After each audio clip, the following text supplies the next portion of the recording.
Hello and welcome to the Verbal Commitment Podcast here on the Kansas City Sports Network. I'm Kevin Flaherty. I'm here as always with my good friend Ryan Wallace, and we're talking about the world of local recruiting from Kansas and Kansas City prospects to the college classes at Kansas, Kansas State, and Missouri. This week, we'll be talking about the best players in Kansas City, Missouri for the class of 2027, including our very own rankings. You won't want to miss that. To find all of our episodes from here on out, subscribe on the KCSN Varsity channel to follow along. You'll get a notification if we do a live show like we did with Ian Premer announcing his finalists this past year. And we do have plans to do more stuff like that here in the future. And you'll be able to find each show regardless of the content there, if it's KU, if it's K-State, if it's Missouri. Remember to like this video and leave us a comment as well. We do check our comments and try to answer any questions that we find. If you're listening on an audio platform, you can leave us a review, a 5-star rating, wherever you get your podcasts like Apple or Spotify, and follow along with Verbal Commitment on KCSN there. Word of mouth always helps too, so tell your friends about us. As always, we appreciate you guys helping us to grow and getting us in front of more people like you. Ryan, let's get an alarm. Let's do it. For those new to the show, the alarm means that at least one of the 3 local Power 4 schools landed a commitment this past week. And in this case, both Kansas and Kansas State got on the board in the 2027 class, with both schools getting their first commitment in that crop of players. Let's go ahead and start with Kansas State, which went down to Palmetto, Florida to pick up cornerback Nazir Pitchford. What are the Wildcats getting in the 6'1" DB? I've been wanting to say Pritchford too, so you're not the only one. It's a slip of the tongue. Look, really long player out of Palmetto. 6'2", a little light, as you can see from the graphic there. I mean, he's probably in the 165 to 170 range, Kevin. But as you would expect from anybody from that part of the country that's playing a skill position, he can go. And I think, I was just kind of introduced to his tape the minute he committed. We're local guys at heart. But when one of these schools picks up a commitment, obviously we're going to go check out Huddle. And so I did. And immediately I think, he's a kid that closes on the ball super fast. And then has the length too. So, I mean, there were several clips in there, Kevin, where you're thinking, I don't know if he's going to get to this ball, but he's still, half a body length away. But he's got this incredible wingspan that he's able to get in there and disrupt the pass. So good speed. They'll get him into the weight room, and curious to see kind of what he develops into, because again, we heard from Greg Schwarzkopf last week, when you play for Jordan Peterson, you've got to be able, he loves speed. Nazir Pitchford has that. He loves toughness and physicality. I think that's getting there. So if they can just kind of get him in the weight room, bulk him up, I think he seems to fit the mold of what Jordan Peterson likes. Kind of has a Will Lee aspect to him. A guy that the Jordan Peterson coached at A&M that used to be at K-State. He played at like 180 out of Kirkwood in St. Louis when he was coming out of high school. So maybe kind of a similar build. But the last thing I'll say, Kevin, is to me, this speaks volumes of Nazir Pitchford's potential, because not only is Jordan Peterson signing off on this commitment and offer, but obviously you've got, Jeremiah Johnson, that's a defensive backs coach. You've got Woodson, that's the cornerbacks coach. Like 3 guys that are kind of their specialty is in the secondary, and they all like this kid. So to me, that speaks volumes about Nazir Pitchford. Absolutely. And you always say, length in a cornerback can make 4'6" play like 4'4", because you're, that length gives you an extra step or two to be able to recover. Kansas also started its 2027 tally with big offensive lineman from Nogales High School in California in Derek Gonzalez. Gonzalez has a really nice big frame. Like, this is a big kid, long arms, wingspan, huge hands, and looks like a really good get for Kansas offensive line coach Daryl Paulsa to develop. He's somebody who plays tackle in high school. It wouldn't surprise me if he moved inside in college. Not that he can't play tackle, but I think when you look at the strength, when you look at the pop that he has, the way that he can drive block, I think you really can see a fit there at that position. You see, I don't want to say he's not a good athlete, Ryan, but you do see a little more hitch when he's asked to get out into the open field, when you're throwing a screen pass, when you're asking him to get to the second level, that's not as much of a strength. And so it wouldn't surprise me at all to see him bump inside. I also think, though, that when you look at Gonzalez's frame, like we talked about, this is a guy that is a Gildersleeve project. I think that he's going to change Gonzalez's body in a way that it's going to look very different. The explosion and the quickness is going to be different once he gets a chance to work with them for a little while. But in terms of, sort of raw offensive line clay, if you will, and the traits that you want, this is a pretty tradesy get. Impressive offer sheet too, man. Georgia, Tennessee, Vandy from the SEC, Texas Tech, Arizona from the Big 12. So really impressive offer sheet for the first commitment for KU to get on board. From 2027 commitments to the top 2027 players in Kansas City, Missouri. We recently had an episode where we ranked the top 2027s in the Sunflower State. So if you want to go back and check that out, feel free. But now it's time to get into our rankings for KCMO. As always, Ryan ranked his top players. I ranked mine. We did that separately. And then we combined them into a KCSN consensus ranking. So, Ryan, why don't you get us started with your top 10? Real quick before I do, again, we did this on the Kansas side, so I'll just remind folks for the KCMO side. Usually we do kind of what do you call, like a preliminary?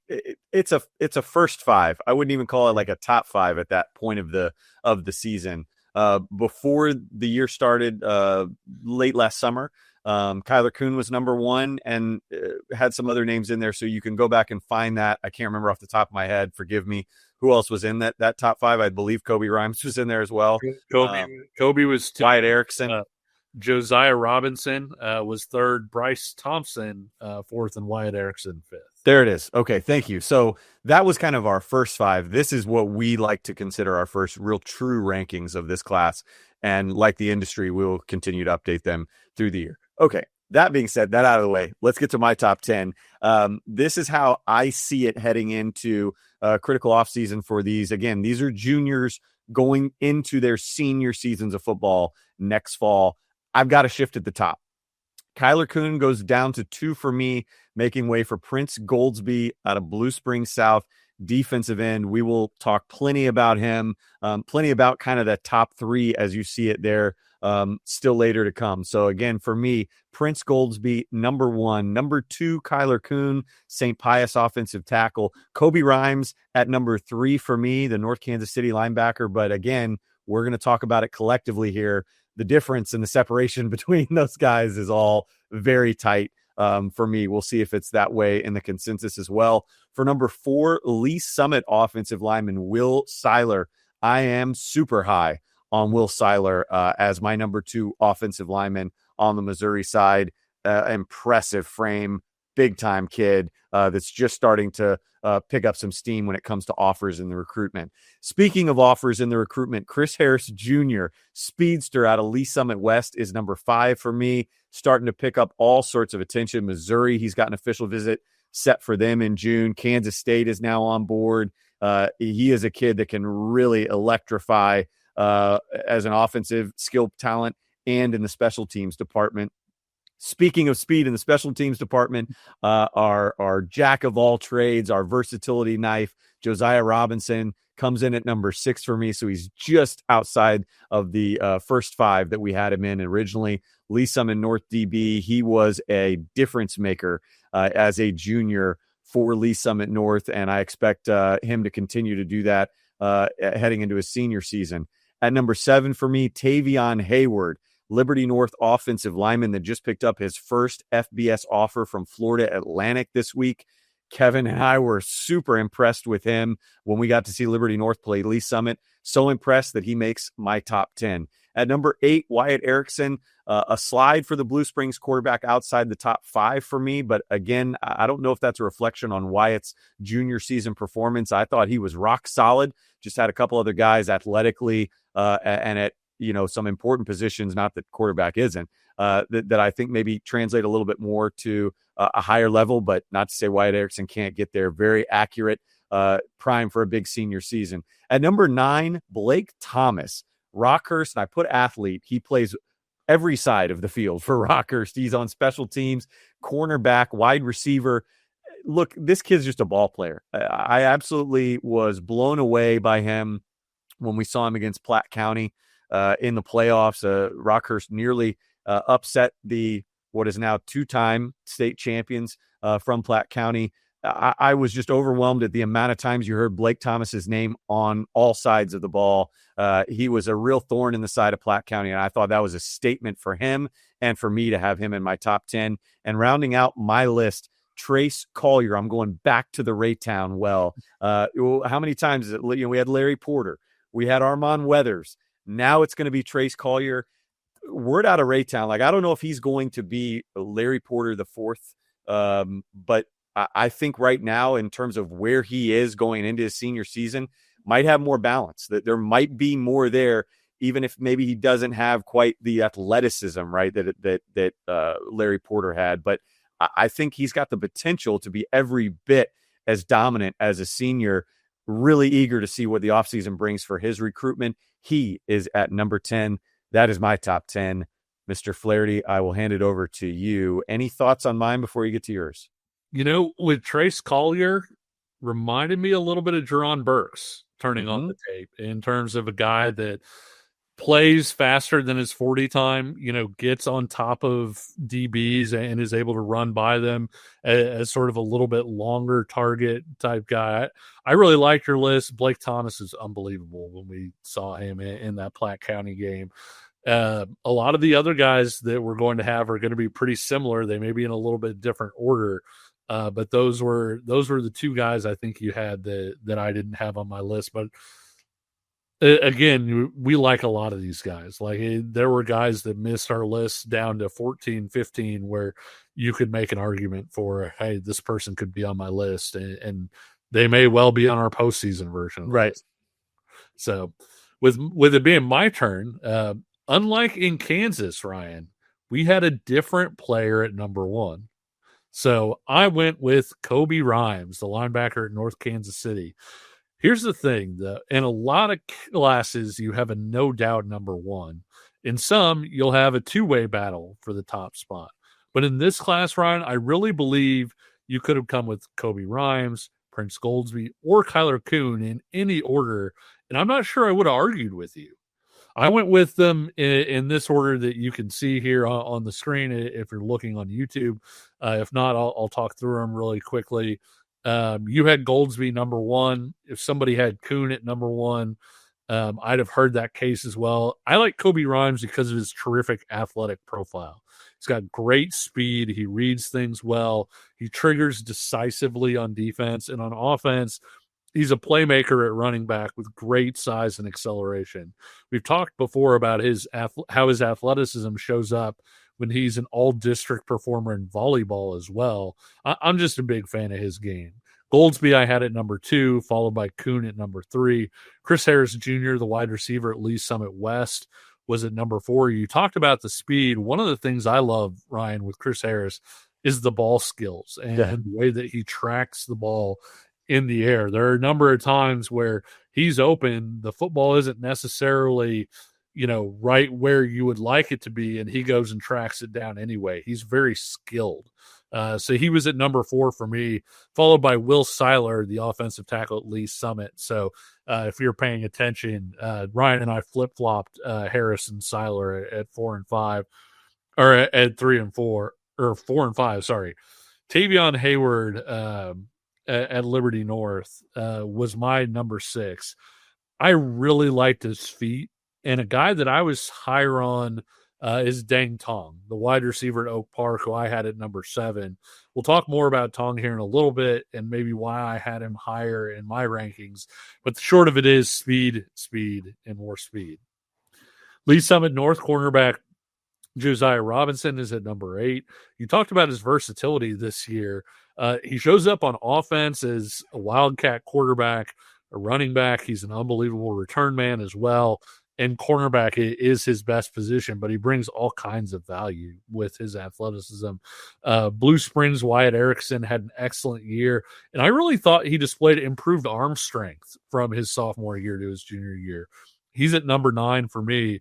And rounding out my rankings is North Kansas City wide receiver Reggie Smith, who has nice size, is tremendously competitive on contested catches, and oh, by the way, is out absolutely tomahawking the rim playing basketball right now. And so you can see the vision there when it looks when it comes to him in college football with that athleticism. Let's go ahead and bring up the consensus rankings now so you can see where we settled. Again, we combine Ryan and my rankings, and then we talk through any discrepancies between us. The KCSN consensus rankings are Prince Goldsby at number 1, Kobe Rhymes at number 2, Kyler Kuhn at number 3, Chris Harris Jr. at number 4, Will Seiler at number 5, Tavion Hayward is at number 6, Josiah Robinson at number 7, Wyatt Erickson number 8, Reggie Smith at number 9, and Trace Collier at number 10. Ryan, let's go ahead and talk about the consensus number 1, Prince Goldsby, who arguably saw, when you looked at our list before the season and now where we're at now, I think it's easy to say he had the biggest stock jump sort of between our last set of rankings and this ranking. He just strikes me as like he's the prototypical defensive chess piece that every coordinator is looking for right now. The thing that impressed us when we saw him in person, and then we went back and reviewed some of his junior season tape, is the fact that I think that this is a kid that can play all over the place. You see Blue Spring South line him up at Mike sometimes. You see Blue Spring South put him with his hand on the ground off the edge. You see him kind of as more that outside linebacker, kind of a will where he's standing up, the old school, like we used to call them hybrids, and now they're everywhere. This kid just can do a little bit of everything. I think what's interesting as we start to kind of dissect, again, the Goldsby, Kuhn, Rhymes, and whatever order argument and debate that will no doubt go until this time next year. I think the one kind of hiccup, if you want to throw something at Goldsby as kind of the knock on him, is that I think physically speaking, he's got the furthest to go. Yeah. Obviously, I think he plays longer than maybe he might measure. And obviously with his speed, he can make up for that. I mean, this is a kid that was, through data that they, will strap the kids up now on Friday nights under their pads. I mean, he was like clocking the fastest of anybody at Blue Spring South. And I mean, Aiden Wilhelm can churn, right? Gary Hill, like they had some guys that could fly. Prince Goldsby, like all 6'4" of him, is the type of kid that is testing at hitting almost 22 miles an hour. He was at like over 21 and a half, I think, in one of the games last year. So I think he makes up for it. But again, physically speaking, he is not wiry, but he certainly has a lot of room to fill out. And college coaches love that. But again, depending on how he finishes the rest of this offseason into his senior year, he's still probably going to need some time in the weight room before he can, you would think, immediately jump on the field. But we'll see. He is, to me, the closest thing we've seen, Kevin, to like Dasan McCullough. Yeah. But I like him a lot more than Dasan McCullough because, again, this is a kid that I think is not hesitant in terms of getting in there, getting dirty, shaking an offensive lineman out of the way to go make a play. Like, and he covers the field so well. I couldn't deny not having him at number 1, even though you had a Kuhn and a Rhymes that were still right there at, 1B, 1C. Yeah, I love the way you made that case because I think if you didn't see him and you just saw him walking down the street, you'd say this is an edge kid. And you would wonder, okay, is he ever going to get big enough to be an edge kid? Is he ever going to get to be 245, 250? But then you watch him play, and he can play linebacker. Like he can be in the middle of the defense. He can play that will spot, and he makes plays in space. He's not stiff. And you mentioned the straight line speed is just tremendous. And so if he winds up being 225, that's not the end of the world. I think you can still find a role for him and a really good role on a college defense at 225. And your point with Dasan McCullough, I think, is well made because you do see a lot more of that aggression, that surety, I guess you would say. When he triggers on something, it's like that. And you see that sometimes when somebody will try and throw like a screen pass, he'll diagnose it, foot's in the ground, and he is on that guy in a hurry. There's very little hesitation to his game, which makes sense in terms of why he is our number one player. What about let's real quick just staying again on the top three, because I think it is very competitive. Well, I'll talk about maybe Kobe for me and Kyler real quick, and then kind of hear from you. For me, the reason I had Kyler over Kobe is I do think obviously the position that he plays is a little bit more maybe of a premium. I'm also strong on Kyler's background as a wrestler. Yeah. Obviously Kobe Rhymes has a tremendous background in other sports as well, but I think there's something to be said about, Kyler's strong wrestling background. He doesn't just wrestle, like he's a very good wrestler. Yeah. I think he comes, from a family that obviously preaches that toughness. Like he's got some grit and some edge to him. I also think we saw him develop because again, full clarity here. Like when I saw him against Rockhurst in week 1, I was kind of warned, like, he's still making that transition to the left side as a left tackle. He might look a little uncomfortable. I thought he did. Rockhurst is also really good.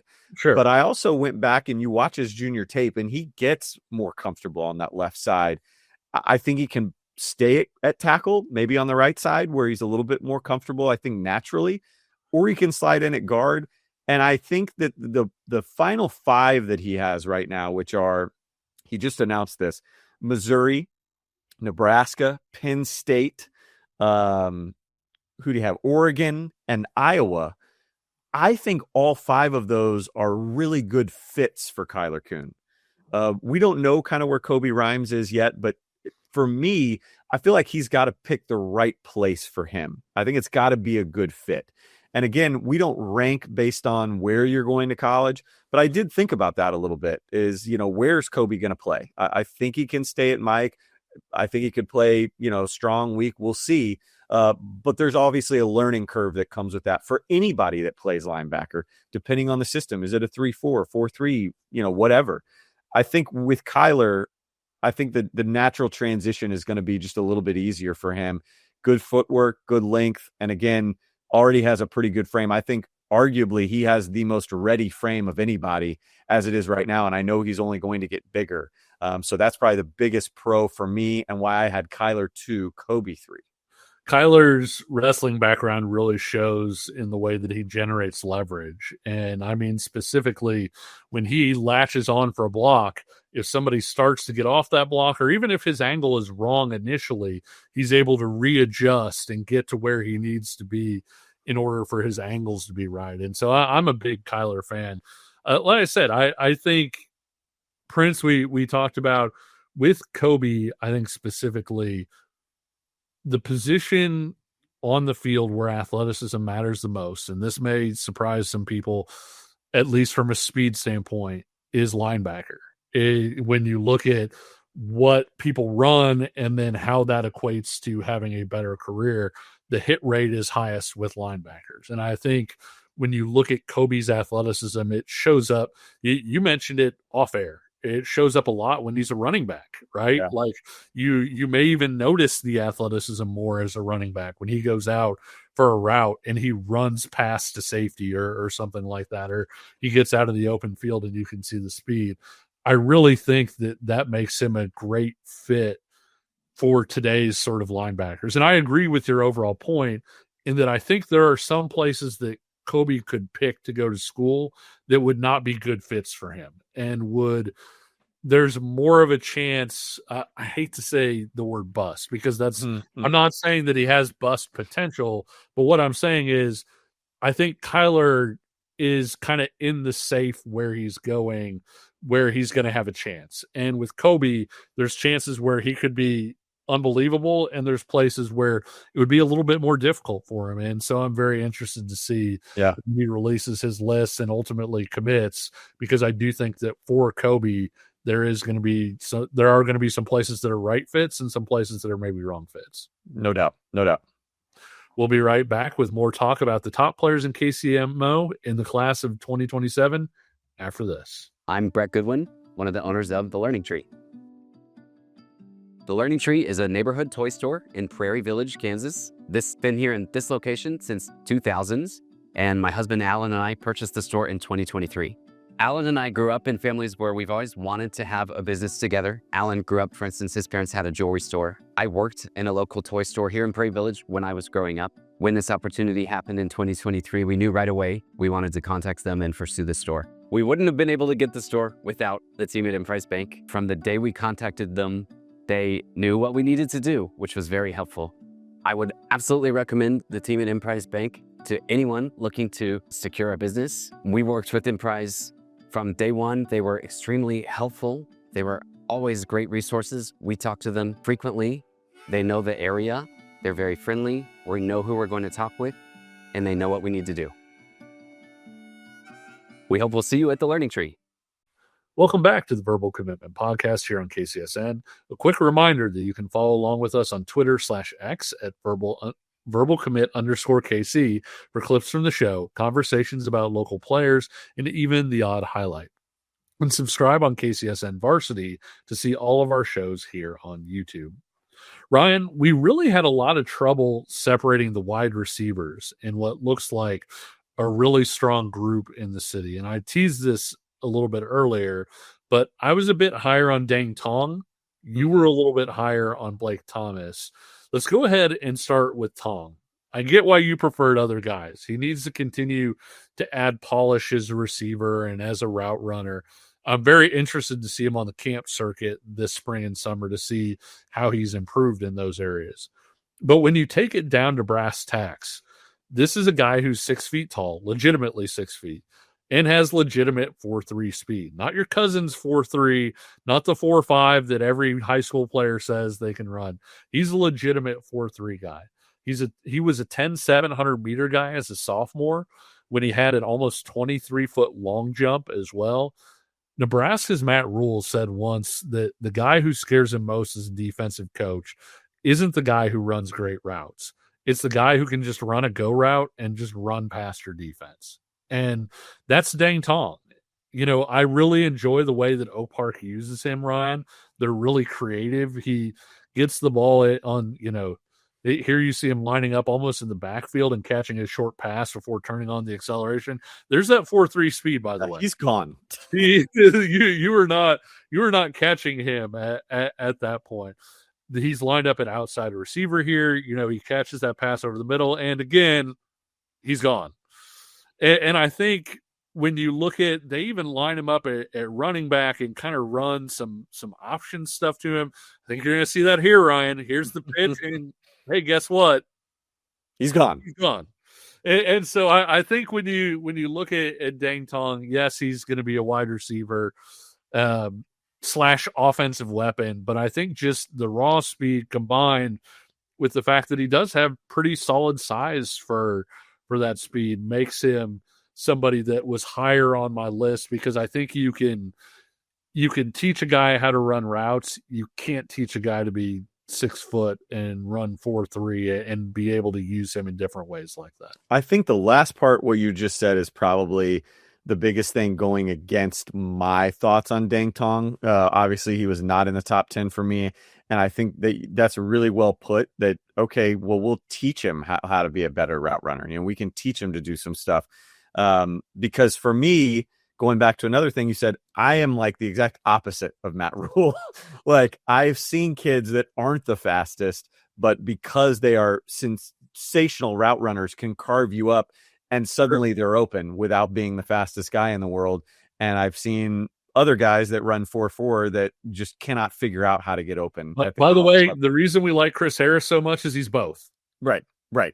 And again, like, that was why my edge went to, you know, for me, it was Trace Collier. I know we'll get to Blake Thomas in a minute.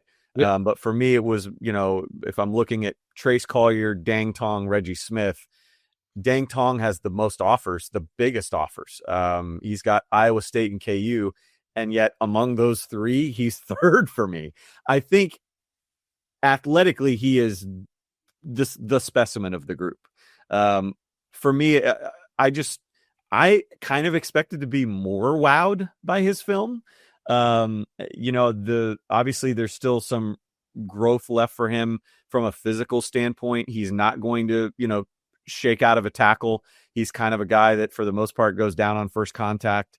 And he's a guy to me that needs space. I think Oak Park does a great job of getting him, when they're running kind of some underneath stuff, when they do mesh, they're going to try and get him in an advantageous spot where he can secure the ball, look up, and it's a ton of field turf. It's a ton of green in front of him, and then he can go. But in terms of, like, as you said, making a contested catch or showing a little bit more of a route tree, like, I just didn't see it for me. Sure. And so that's why he was outside the top 10, not far outside the top 10. But maybe I'll look foolish because when you got a guy that's damn near 4.3, you should probably put him in there. KU and Iowa State clearly see something. But yeah, I was just a little bit more, I think, show me a little more maybe this offseason, show me a little bit more at camps, and then we can reevaluate from there. Yeah, I definitely get that and get your approach. And if you're looking at it from that standpoint, it's easy to see why Blake Thomas was a guy that you had a little bit higher. So what do you like about the Rockhurst Jr.? I was going to say, yeah, with Blake Thomas, these were the two, we're touching on these guys because they were kind of the two outliers between Kevin and I. Because I had Blake Thomas a little bit further down. Yeah. And I had Blake Thomas at 9. I'll be honest, like, thought about putting him even at 8. He, to me, is just a ball player. Yeah. I love guys that are just gamers. And again, I mentioned it in my top 10 earlier, but like when we watched him against Platte County had how many guys that went FBS or D1?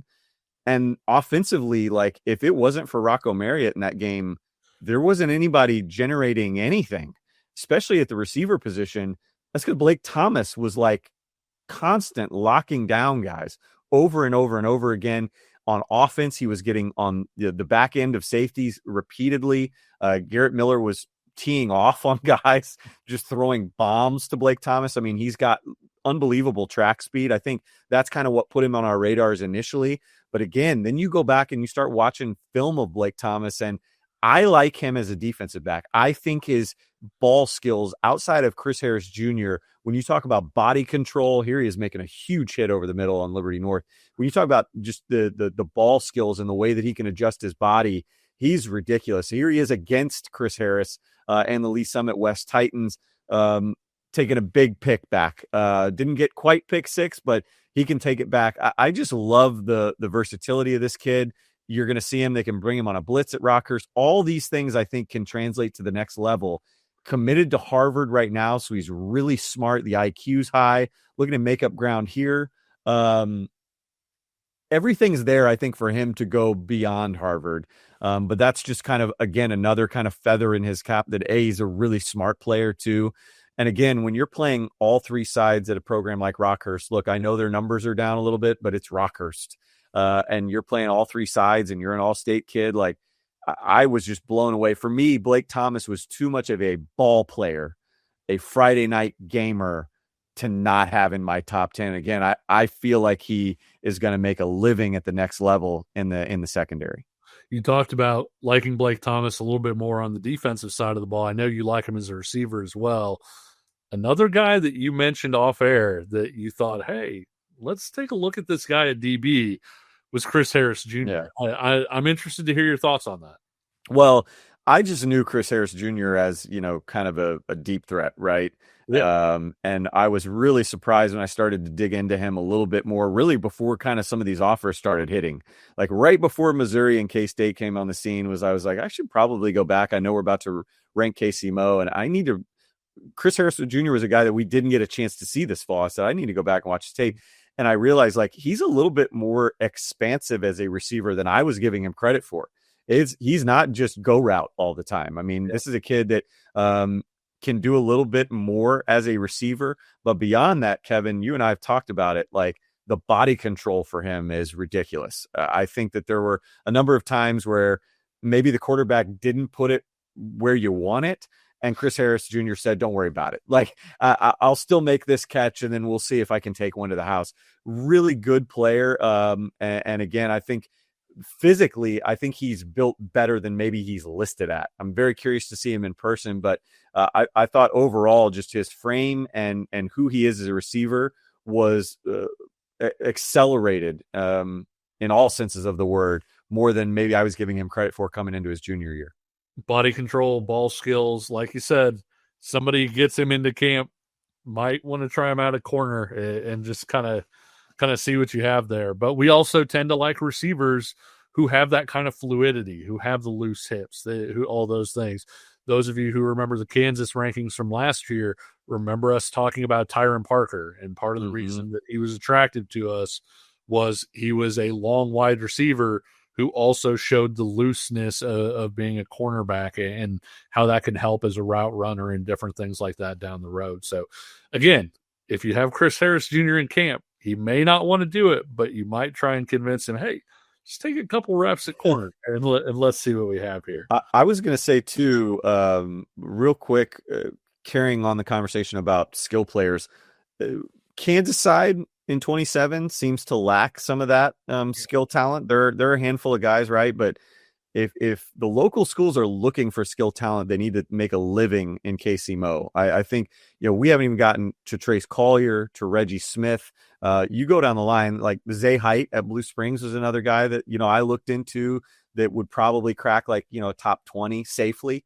There are a lot of Lindsay had some nice stuff on tape too. And yeah. There are a lot more playmakers here. And again, I think a lot of guys that overall, like their floors are higher than I expected when I was started to go and dig into some research.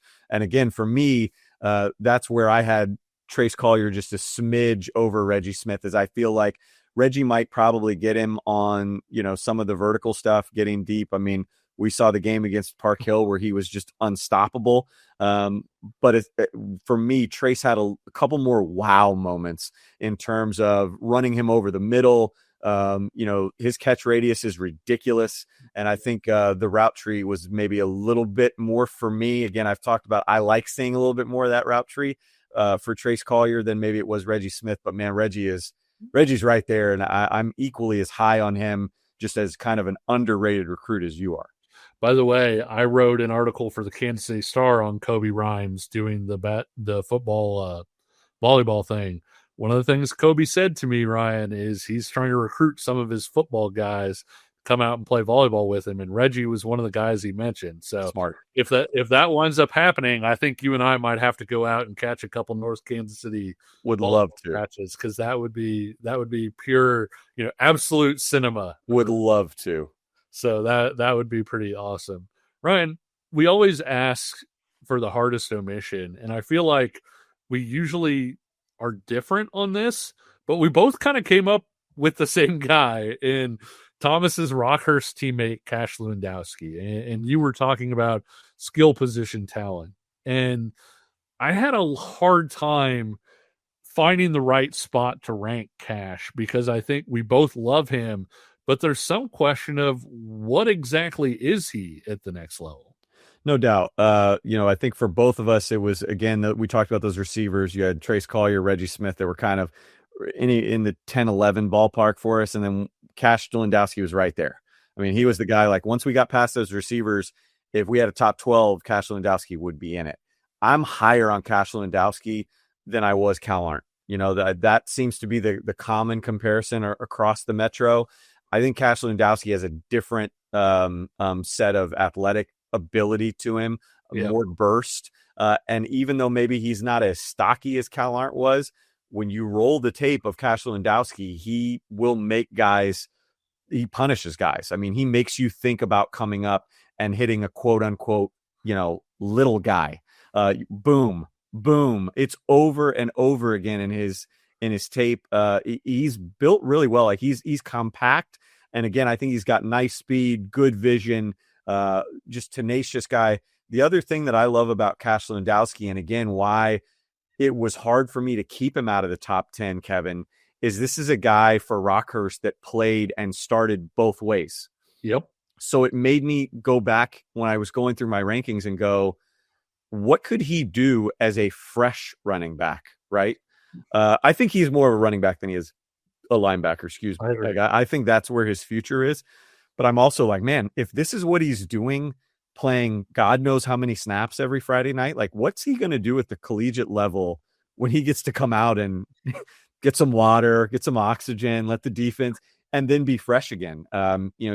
Returner, like the game really slowed down for him, I thought, between his sophomore and junior years. I don't want to think about how much it's going to slow down and how motivated he's going to be as a senior. I really like Cash Lewandowski. I get over kind of the height stuff with him because, again, I think he's the real deal. Saw him twice. He delivered both times against Platt and against Pius. I'm really liking Cash, and I'm really, kind of hard on myself about like, how could I make room for him in my 10? How could you not make room for him in your 10? But ultimately, I sided with Trace Collier, and Reggie Smith was kind of knocking on the door there too.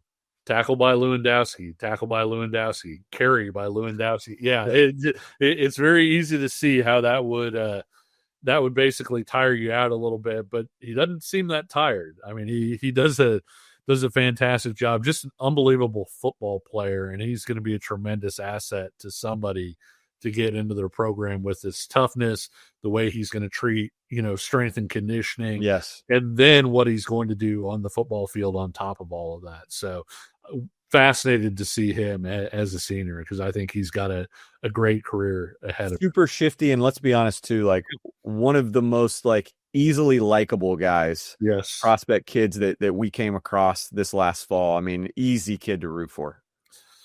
Who's a player who maybe wasn't butting up against the top 10 per se, but that you were really intrigued by and want to see more of? Okay. This is where we get into our deep cuts, and this is where this is your favorite part. You should be getting out your the rankings. You like the rankings, but this is your favorite part. Oh, I love this. This is where you should be getting out your notepad and kind of like the ears perk up for our most enthusiastic of listeners. Right, we're gonna give you kind of the early glimpse on maybe a kid or two out there that's like scratching the surface that could be ready to explode as a senior.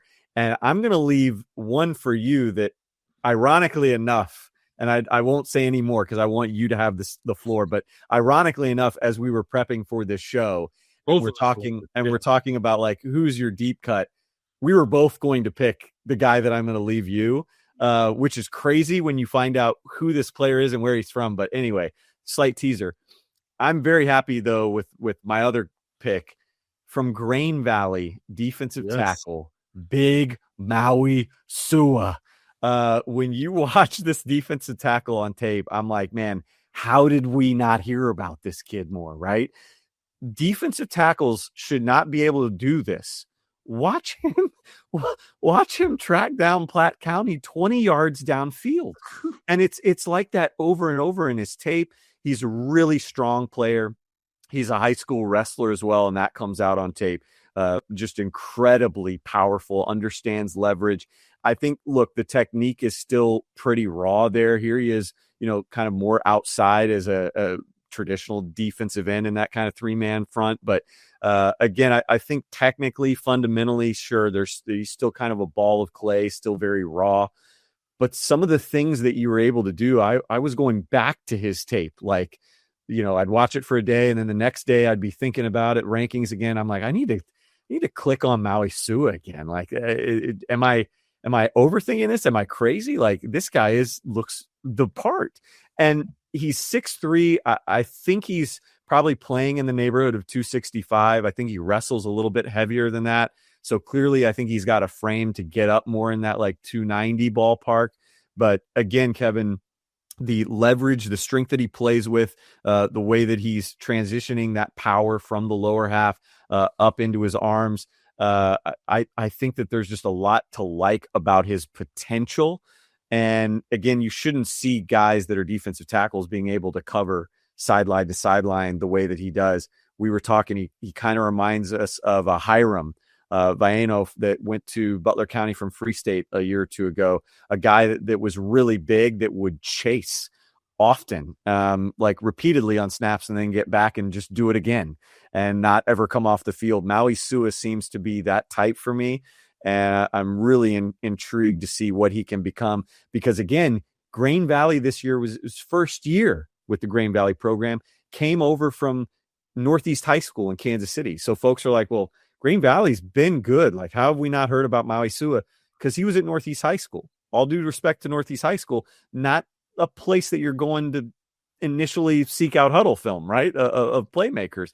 So he comes over from Northeast, emerges at Grain Valley as an all-state caliber player, and I think it won't be the last time he's an all-state mention. If you are a college coach, you may want to get out to Grain Valley here in the next year, because Grain Valley has some dudes. Yes. And not just good high school football players, Ryan, but guys that have a chance to be really good at the next level. Yes.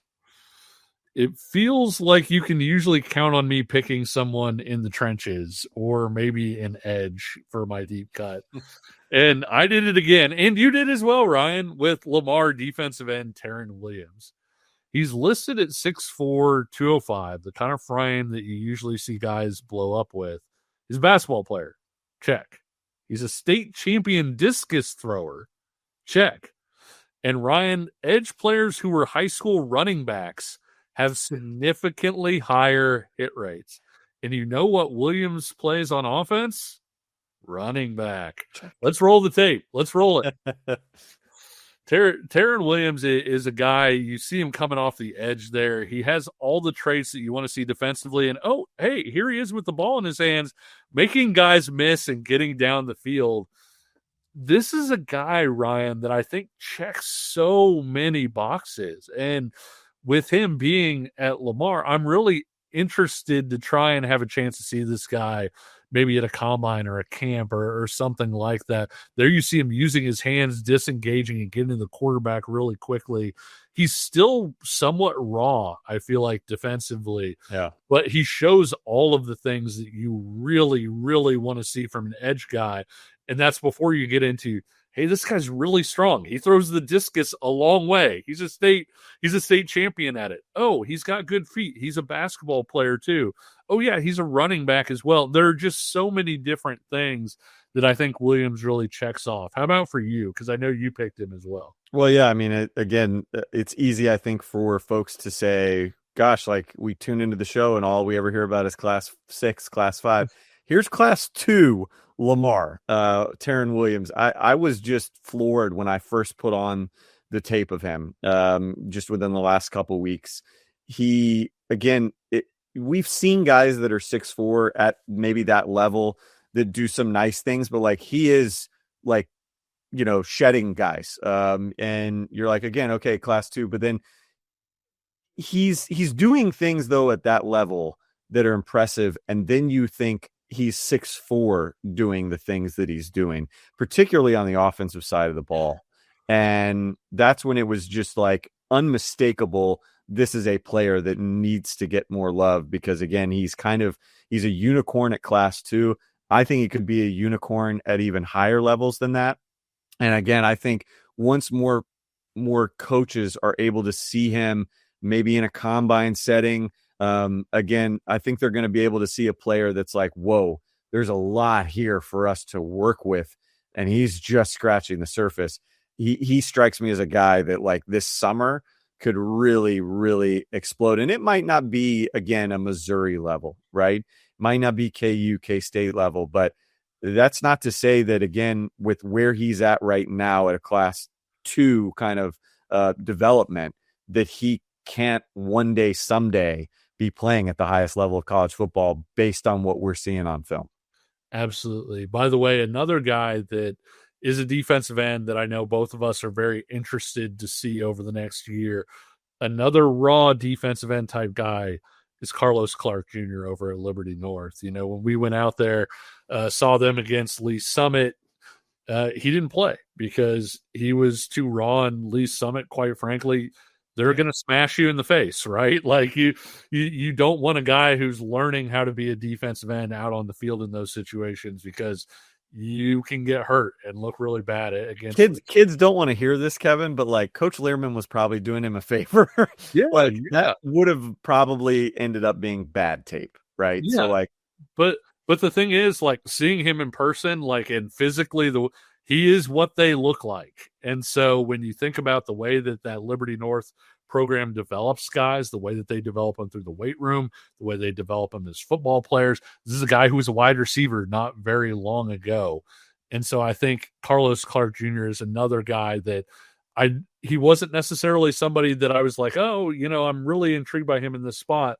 But if you were to ask me, hey, who's somebody that would maybe be even 20 and below, but has a chance to hop into the top 10, depending on what they do this offseason, he's somebody that kind of stands out to me. Well, and probably a deeper cut. And that sounds like crazy to say. Like, how can you say he's a deep cut when he's from Liberty North and he's getting like he's going on game day visits to K-State and KU, but because he just doesn't have quite the tape that maybe you would expect for that level to be recruited by.